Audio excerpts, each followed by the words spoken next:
भारतीयांना अभिमान आणि स्वाभिमान वाटावा असा हा आजचा दिवस।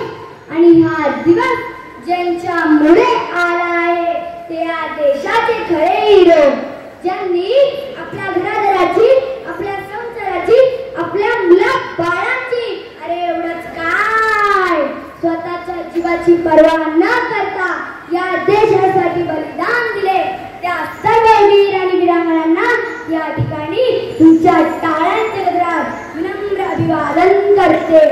मंचावर उपस्थित व आपल्या सर्वांना नमस्कार करते आणि माझ्या भाषणाला सुरुवात करते। 15 ऑगस्ट 1947 रोजी, अरे 15 ऑगस्ट 1947 रोजी स्वातंत्र्याचा आवाज घुमला। शूरवीरांच्या त्यागाने भारत मातेने मोकळा श्वास घेतला। 150 वर्षाच्या गुलामीचा अंधार दूर झाला, 150 वर्षाच्या गुलामीचा अंधार दूर झाला। क्रांतिकारांच्या बलिदानाने आजचा हा दिवस आला, क्रांतिकारांच्या बलिदानाने आजचा हा दिवस आला।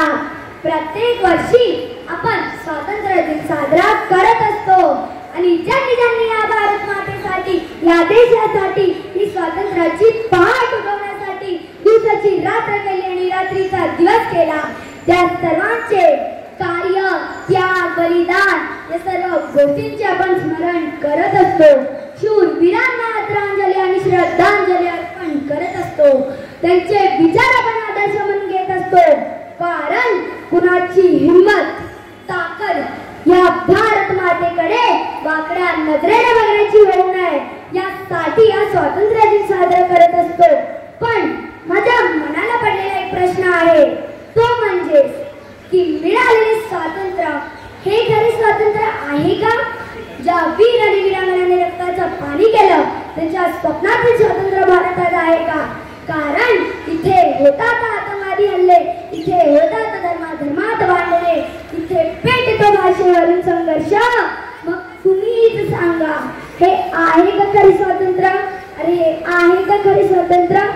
आज आपण पाहतोय तर आज आदिवासी, गोरगरीब, डोंगर दऱ्यामध्ये राहणाऱ्या लोकांना चांगले रस्ते नाहीत, चांगल्या आरोग्याची सुविधा नाही, ज्या ज्या सुविधा त्यांना मिळायला पाहिजे त्या त्या सुविधा त्यांना मिळत नाही। मग आजचे स्वातंत्र्य त्यांच्या जवळ पोहोचले आहे का? अजूनही एखादी महिला एकटी जर रस्त्याने जात असेल तर तिच्या मनाला भीती असते, तिच्या मनाला थरकाप सुटत असतो की मी रस्त्याने चालत असताना कुणी माझ्यावरती वाईट नजरेने बघेल का, कुणी माझ्यावर हल्ला करेल का?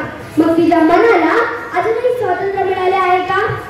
आजही गोरगरिबांवर तो अन्याय होतो, पण मात्र श्रीमंतांना लवकर न्याय मिळतो आणि मात्र गोरगरिबांना न्याय मिळवण्यासाठी वर्षानुवर्षी वाट बघावी लागते, वाट पाहावी लागते। मग त्या गोरगरिबांच्या वाटेला आजही खरे स्वातंत्र्य आले आहे का?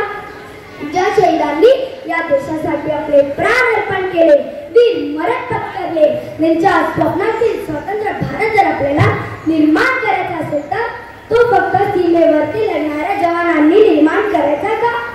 शासन आणि प्रशासनाची जबाबदारी तर आहेच, परंतु या देशामध्ये जो जो व्यक्ती राहतो, या देशाच्या मातीवर जो जो आपले जीवन जगतो, त्या प्रत्येक भारतीयाची जबाबदारी आहे। आणि सर्वात शेवटी मी असं म्हणेल की महात्मा गांधीजीच्या सत्य अहिंसेचा मार्ग, या मार्गाने त्यांना बघायचा होता ते स्वर्ग। सुखदेव, राजगुरू, भगतसिंग सत्याचे पासावर, कारण देशप्रेम, देशसेवा होती त्यांच्या श्वासाश्वासावर। 20 शहीदांच्या बलिदानाने उघडले स्वातंत्र्याचे दार आणि डॉक्टर बाबासाहेब आंबेडकरांच्या संविधानाने, आणि डॉक्टर बाबासाहेब आंबेडकरांच्या संविधानाने दिले आम्हा सर्वाधिकार।